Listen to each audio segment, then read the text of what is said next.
Imaginez un instant, un petit village où le temps semblait s'être arrêté, où chaque aube apportait avec elle la même routine silencieuse et les mêmes histoires racontées à voix basse. Jusqu'au jour où quelque chose d'extraordinaire se produit. Un homme nommé John, animé par une détermination que peu de gens comprenaient, a décidé de remettre en question le sort de cette communauté oubliée. Il n'avait aucune ressource, aucune influence, mais il portait en lui une conviction inébranlable, quelque chose devait changer. Lorsque John a commencé à partager sa vision, les gens ont ri. Comment quelqu'un pourrait-il transformer une réalité aussi profondément enracinée? Mais il a persisté. Il a parlé d'opportunités, d'un avenir différent, de la façon dont même les rêves les plus fous pourraient devenir réalité si l'on avait le courage de les poursuivre. Et puis, quelque chose de surprenant s'est produit. Petit à petit, les habitants ont commencé à y croire. Non pas parce que les paroles de John étaient magiques, mais parce qu'ils les vivaient avec une intensité contagieuse. Soudain, ce qui semblait autrefois impossible est devenu palpable.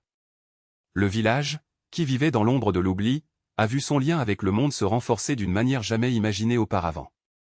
Une vitesse Internet que beaucoup dans les grandes villes ignoraient encore est arrivée là-bas, 1,5 Gbps, pas une, ni deux, mais encore et encore, pour symboliser que le progrès n'est plus un privilège lointain. C'était réel, c'était là, accessible à tous. Et ce changement en est venu d'autres. L'isolement a cédé la place à la connexion. Méfiance, collaboration. Les enfants, qui jouaient auparavant sans perspective, ont désormais accès à un univers de connaissances. Les jeunes, qui rêvaient de partir, ont trouvé des raisons de rester et de construire quelque chose de nouveau. Même les personnes âgées, sceptiques au début, ont commencé à y voir l'occasion de réécrire l'histoire de cette terre. Mais le véritable miracle n'était pas la technologie elle-même. C'est ce qu'elle a éveillé chez les gens. La capacité de rêver à nouveau. Le courage de croire que, même dans les endroits les plus reculés, il est possible de créer quelque chose de grand. John n'a pas seulement apporté la vitesse Internet, il a apporté l'espoir. Et l'espoir, lorsqu'il est partagé, est capable de déplacer des montagnes. Maintenant, réfléchissez, combien d'autres villages, combien d'autres communautés vivent en marge, attendant que quelqu'un les voie? Combien d'histoires pourraient être transformées si davantage de personnes décidaient d'agir, comme John, avec passion et détermination? Le progrès ne doit pas nécessairement être exclusif.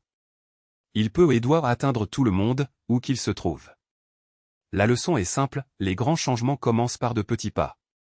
Avec une idée, avec un geste, avec la décision de ne pas accepter ce qui semble inévitable. John a prouvé que lorsque quelqu'un refuse d'abandonner, l'impossible n'est plus qu'une question de temps. Et s'il pouvait le faire, pourquoi pas vous? L'avenir n'est pas quelque chose qui arrive.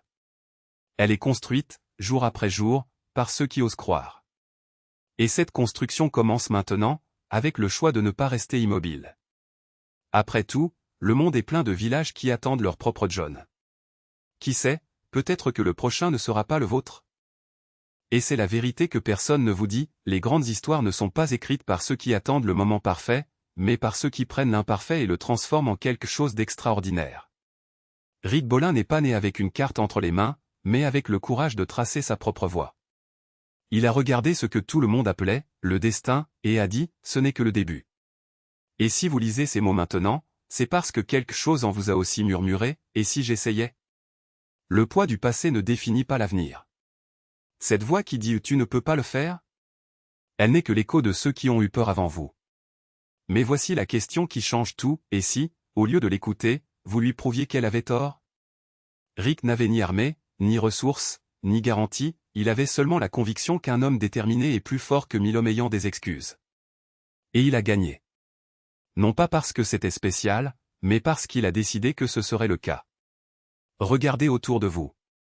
Combien de vies sont perdues à attendre un signe, un coup de pouce, que quelqu'un dise « allez-y ». La vérité est que le signe est dans votre poitrine, la poussée est votre propre main et la permission? Vous l'avez déjà. Le monde n'a pas besoin de plus de gens qui rêvent en silence, il a besoin de ceux qui osent transformer le silence en cri, le doute en action, la peur en carburant. Et ce quelqu'un pourrait être toi. N'attendez pas que la douleur disparaisse pour commencer. N'attendez pas que les circonstances soient favorables. N'attendez pas que quelqu'un vous donne un raccourci. La vie ne récompense pas ceux qui attendent, elle récompense ceux qui agissent malgré. Rick n'a pas attendu que la justice arrive à sa porte, il la porta sur ses épaules et l'emmena là où elle n'était jamais allée auparavant. Et s'il pouvait le faire les mains vides, imaginez ce que vous pourriez faire avec tout ce que vous avez déjà. La question n'est pas de savoir si vous en êtes capable. C'est de quand vous arrêterez de vous demander et vous le ferez. Parce que chaque seconde que vous passez à douter est une seconde que quelqu'un, quelque part, utilise pour construire l'avenir dont vous rêvez. Et quand cet avenir arrivera, voulez-vous y participer ou voulez-vous simplement en entendre parler? Le moment est venu. Le choix vous appartient. Et l'histoire? C'est déjà en cours d'écriture. La seule question est, votre nom y figurera-t-il?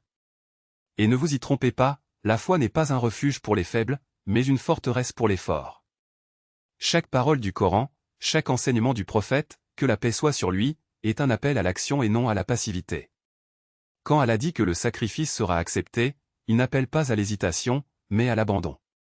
Lorsqu'il ordonne la recherche du savoir, ce n'est pas pour que vous le gardiez, mais pour que vous le viviez. Et lorsqu'il alerte sur les chemins du doute, ce n'est pas pour intimider, mais pour éclairer. Voyez ceux qui vous ont précédés. Les compagnons du prophète n'ont pas attendu des signes parfaits, ils ont agi avec ce qu'ils avaient. Abu Bakr n'a pas remis en question le fait qu'il ait dépensé tout ce qu'il possédait pour la cause d'Allah. Oumar n'hésitait pas à établir la justice, même lorsque cela nécessitait d'affronter les rois.